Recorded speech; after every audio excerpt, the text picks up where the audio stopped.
In this video, I'll be demonstrating the difference between the M4 MacBook Air versus this really heavy workstation laptop PC. So we'll be looking at how easy it is to edit the videos, to color grade the videos, and how long does it take for the videos to be exported in Davinci Resolve, because that's the software that I'm using.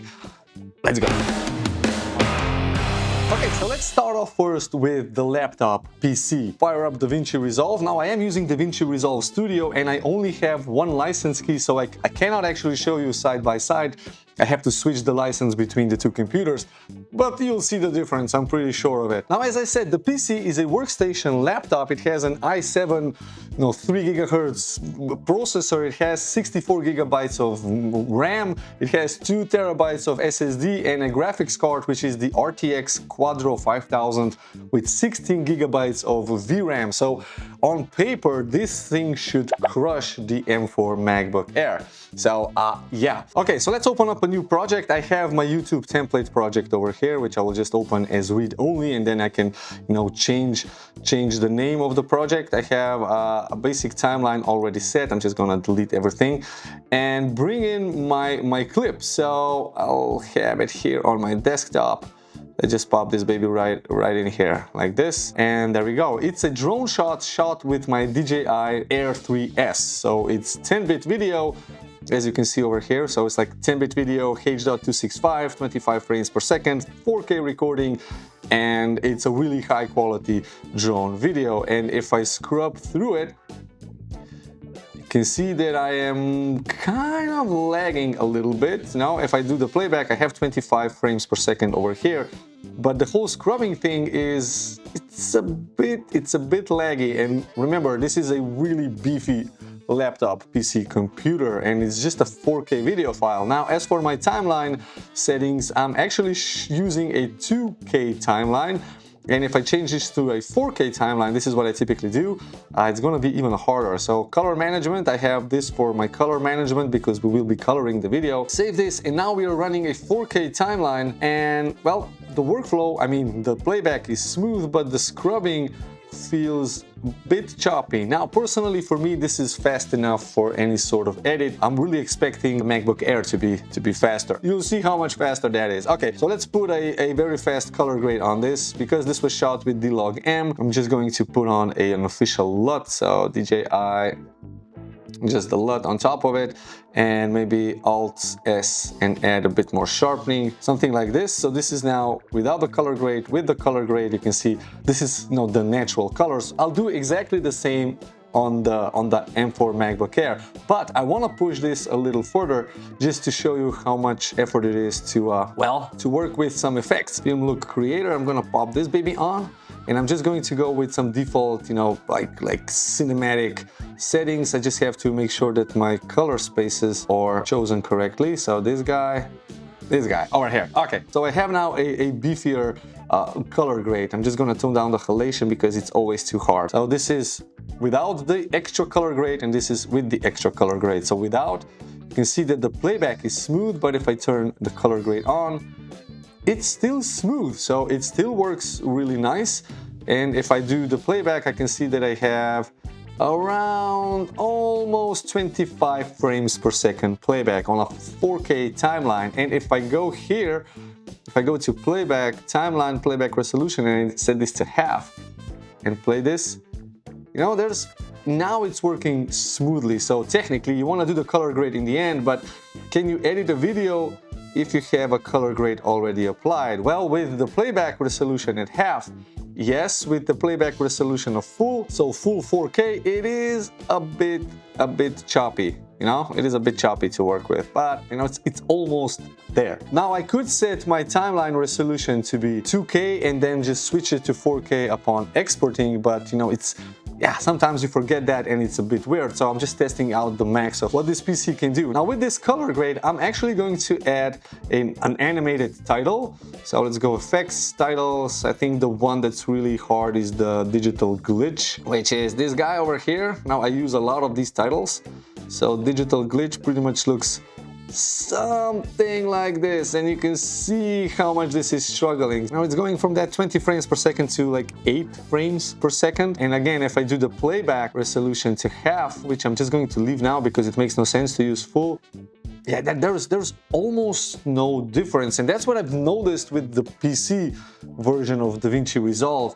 No matter what type of playback resolution I have, the animated titles really destroy this computer. So it's really hard to work with a color grade and an animated title on top. And even if I take the color grade away, or if I go completely without this, film look effect, go back, I can still, I still have just slightly bit more frame rate. So the animated titles really destroy this computer. So let's do like the full color grade and export this video to see how long that takes. So if I go here, I'm going to set my default settings, which is H.265. I'm going to use my NVIDIA Quadro graphics card for rendering, full resolution, and well, these are the other settings that I'm using. Add to render. Okay, let's just zoom this right in over here. Render all. So let's see how long that takes. You can see the render speed in frames per second. So now 17, 18 frames per second full-time render. Now I'm starting to hear the fan on my computer blow. Before there was no fan, and I do have to mention that the computer is plugged in to an electric, charge cord. If I unplug this and if I want to use this computer for longer than, let's say, an hour, then I have to set the settings to kind of very conservative. So the processing power goes down by a lot, the fans are pretty much not running. But if I have the full power unplugged, then maybe I get an hour's worth of work time. So I always need to have this thing plugged in if I'm editing videos, otherwise the performance is slow or the battery drains really fast. Yeah, okay, so that took 1 minute and 24 seconds for this. I don't know how long this video is. It's 48 seconds, which is a reasonable render out time with a very heavy duty color grade and some animated titles. So let's see how the M4 MacBook Air compares to this. The M4 MacBook Air, I'm going to fire up DaVinci Resolve.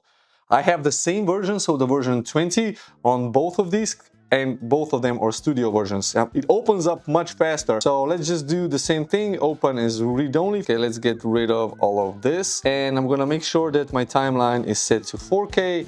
And I have my timeline color space the same as before, DaVinci Wide Gamut, and as my output color space, I'm using Rec 709A because this is an Apple device, and if you don't want to have that gamma shift, you need to set the A because that stands for Apple. And I'm going to bring in my video, so it's this guy.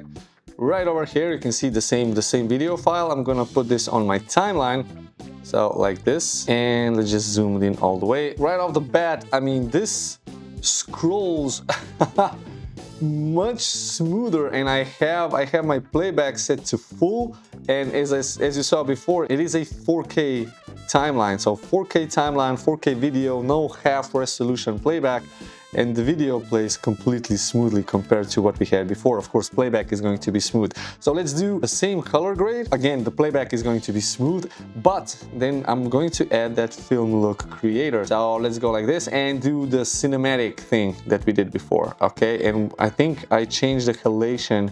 I toned down the halation because it's way too much by default. Let's see how this plays back now.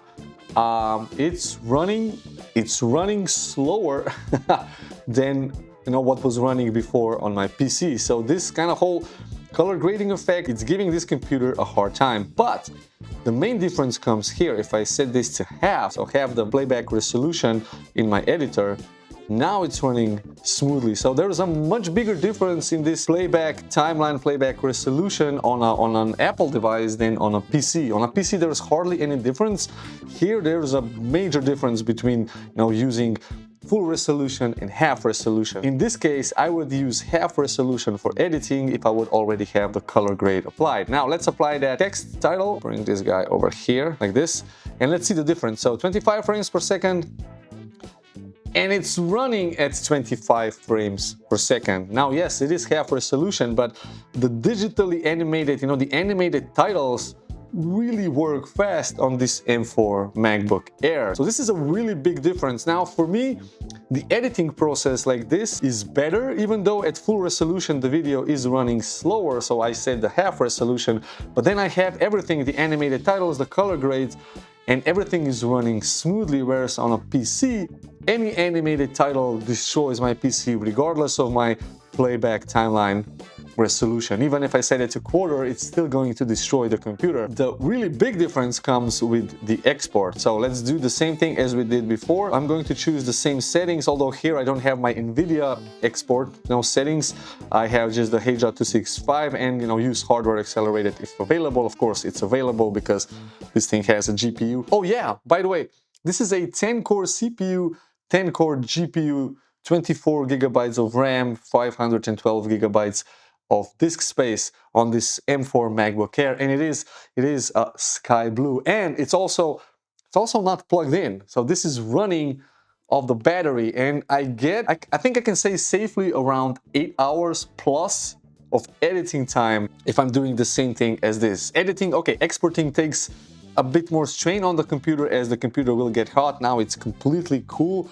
I can edit for hours and the computer will not heat up. And let's see how long this takes to render. Now this is where the bottlenecking, the thermal bottlenecking happens. Because this has no fan, the computer is going to get hot after rendering for a little while, and it does take way longer than on the PC. But personally, the final export render is something that you typically do just once, I mean maybe twice. So the time it takes for rendering the video, it really is insignificant compared to the time you lose if your editing process is not smooth.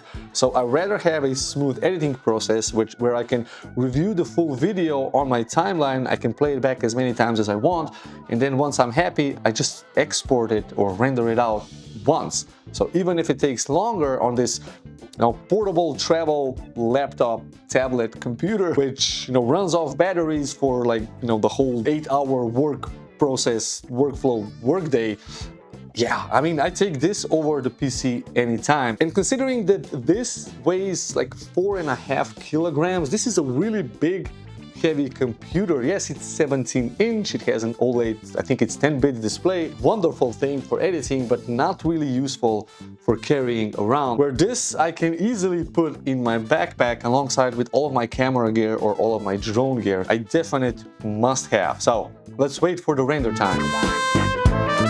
Okay, so it took 3.5 minutes, so pretty much more than twice the time to render the same 48 seconds of the video in 4K with this weird color grading and some animated titles. So it is significantly slower, and the computer did get warm to the touch, I can feel it. But as I said before, I mean, the smoother editing workflow versus the final rendering time and the portability and the fact that the battery lasts for so long and that I don't need to have this thing plugged in definitely outweighs the really heavy laptop PC. Okay, so there you have it, the difference between a laptop workstation PC versus M4 MacBook Air for video editing in Davinci Resolve. I hope you guys found this video interesting. If you did, hit that like button and consider subscribing to the channel. You're really helping me out a lot if you do that, so thanks for that. And if you have any comments or questions, leave that down below. And if you want to stay on the channel, then watch one of these two videos. Thank you, and I'll see you in one of these two. Bye bye.